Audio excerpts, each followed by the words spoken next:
కాలం ముందు కన్నా అబ్రహాముని కానాను దేశంకి మొట్టమొదటిగా తీసుకొచ్చాడండి. దాన్ని చూపించాడు. అయితే అక్కడ విశ్వాసముల కొరత రావడం చేత మరలా ఎప్పుడు వస్తున్నారు? యెహోషువ కానాను దేశంలోకి నడిపించినప్పుడు ఏ స్థలములో అయితే అబ్రహాము నిలబడాడో ఆ స్థలములో వారిని పంచిపెట్టి వారు అక్కడ కాపురం ఉన్నారని బైబిల్ చెప్తుంది. కాబట్టి ఆలోచించి చూడండి, ఎప్పుడైతే మనకి కష్టం వస్తుందో దేవుడు మన కష్టాల నుంచి విడిపించి ఒక యాత్రలోకి దేవుడు నడిపిస్తాడు. దేవుడు 40 సంవత్సరాలు ఇజ్రాయేల్ ప్రజల్ని ఐగుప్తు దేశం నుంచి కానానికి నడిపించాడు. ఈ 40 సంవత్సరాలు ఒక్క పూట కూడా ఇజ్రాయేల్ ప్రజలు వండుకొని తినలేదండి. ఒక పూట కూడా, ఒకే ఒక పూట కూడా వండుకొని తినలేదు. దేవుడు మన్నాన్ని కురిపిస్తూనే ఉన్నాడండి. ఒక రోజు వచ్చింది, సన్నుకోవడం మొదలుపెట్టారు. డైలీ మన్నా ఏంటి మీరు అంటారు కదా, మమ్మీ డైలీ ఉప్మా ఏంటి మమ్మీ, ఆ డైలీ రొట్టెలు ఏంటి మమ్మీ, డైలీ ఆ ఇడ్లీలు ఏంటి మమ్మీ, తినలేకపోతున్నాం మమ్మీ, ఆ ఉల్లిపాయ కోడి కూడా తినలేకపోతున్నాం మమ్మీ, ప్రతి రోజు ఇది ఒకటి దొరికింది మమ్మీ. మా అత్తమ్మ కూడా అలాగనే అండి. నేను కొంతకాలం అక్కడ ఉన్నప్పుడు ప్రతిరోజు ఉల్లిపాయ కోడిగుడ్డు అండి. మరలా లైఫ్లో ఉల్లిపాయ కోడిగుడ్డు చూస్తే నమస్కారం పెడతాను. నా భార్య నా కోసమే ఉల్లిపాయ కోడిగుడ్డు వండించదు. ఎందుకంటే అది తిని తిని తిని తిని అయ్య బాబోయ్ ఇంక నేను తినలేను. దాన్ని తినడం కన్నా నేను పశువులోనే ఉంటాను, కానీ దాని పేరు వింటే నాకు నచ్చదు. అలాగనే ఇజ్రాయేల్ ప్రజలకి మన్నా కురుస్తుంటే మాంసాల మీద పడిపోయిందండి. దేవుడు పిట్టలు తీసుకొచ్చాడండి, హౌజ్ పిట్టలు తీసుకొచ్చి వారికి భోజనాలు వండించాడండి, వారికి భోజనాలు పెట్టాడండి. ఎందుకు ఈ మాట అంటున్నానంటే, దేవుడు మన అవసరతలు తీర్చేవాడై ఉన్నాడు. మీకు ఇష్టం లేదనుకోండి, దాన్నే పెడతా కూర్చోడు. ఆయన వెరైటీ పంపిస్తాడు. అయితే మీకు అలవాటు అయిపోయి మీకు ఉప్మా తినడమే అలవాటు అయిపోతే ఉప్మా వదిలేస్తాడు. ఆయన అడగమంటాడు. అడుగు వాటికన్నా ఊహించు వాటికన్నా ఆయన అత్యధికంగా చేస్తానని మాట ఇచ్చాడు.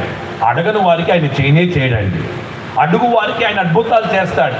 అడగడం మాత్రం కాదు, విశ్వాసంతో వచ్చింది అని నమ్మి ప్రార్థన చేసే వారికి దేవుడు అద్భుతం చేస్తాడు. ఇజ్రాయేల్ ప్రజల్ని అక్కడికి కానాను దేశం నడిపించడానికి దేవుడు ఎర్ర సముద్రం మధ్యలోకి నడిపించాడండి. ఆలోచించి చూడండి, ఎర్ర సముద్రం మధ్యలోకి నడిపించాడు.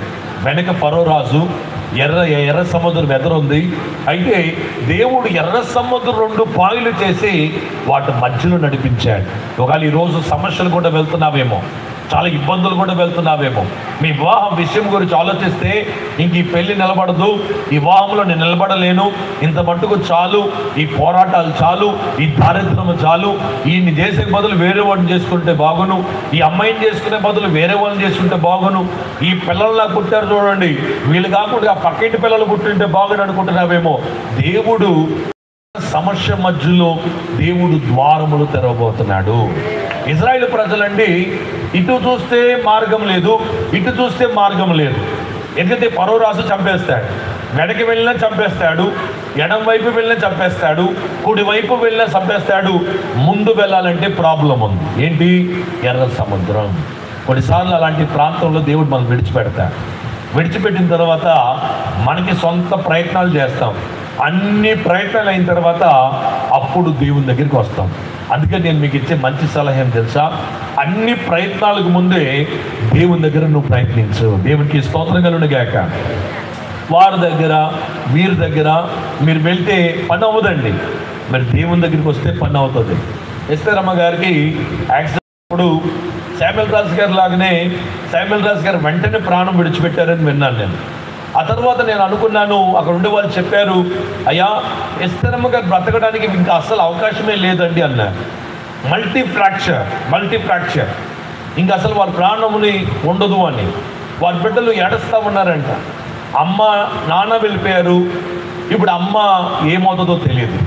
నాన్నగారు చనిపోయారు, సమేల్ గారు చనిపోయారని సిస్టర్ గారికి ఎవరు చెప్పలేదండి. సిస్టర్ గారు తెలియకుండా సమాధి చేశారు. ఇది చాలా కష్టమైన విషయం. వీళ్ళందరూ అనుకున్నారంట, అక్కడ నెల్లూరులో ఉండే వాళ్ళు అన్నారు, అయ్యా సమేల్ గారు చనిపోయారు, నెక్స్ట్ ఎస్తేరమ్మ గారు కూడా చనిపోతారండి.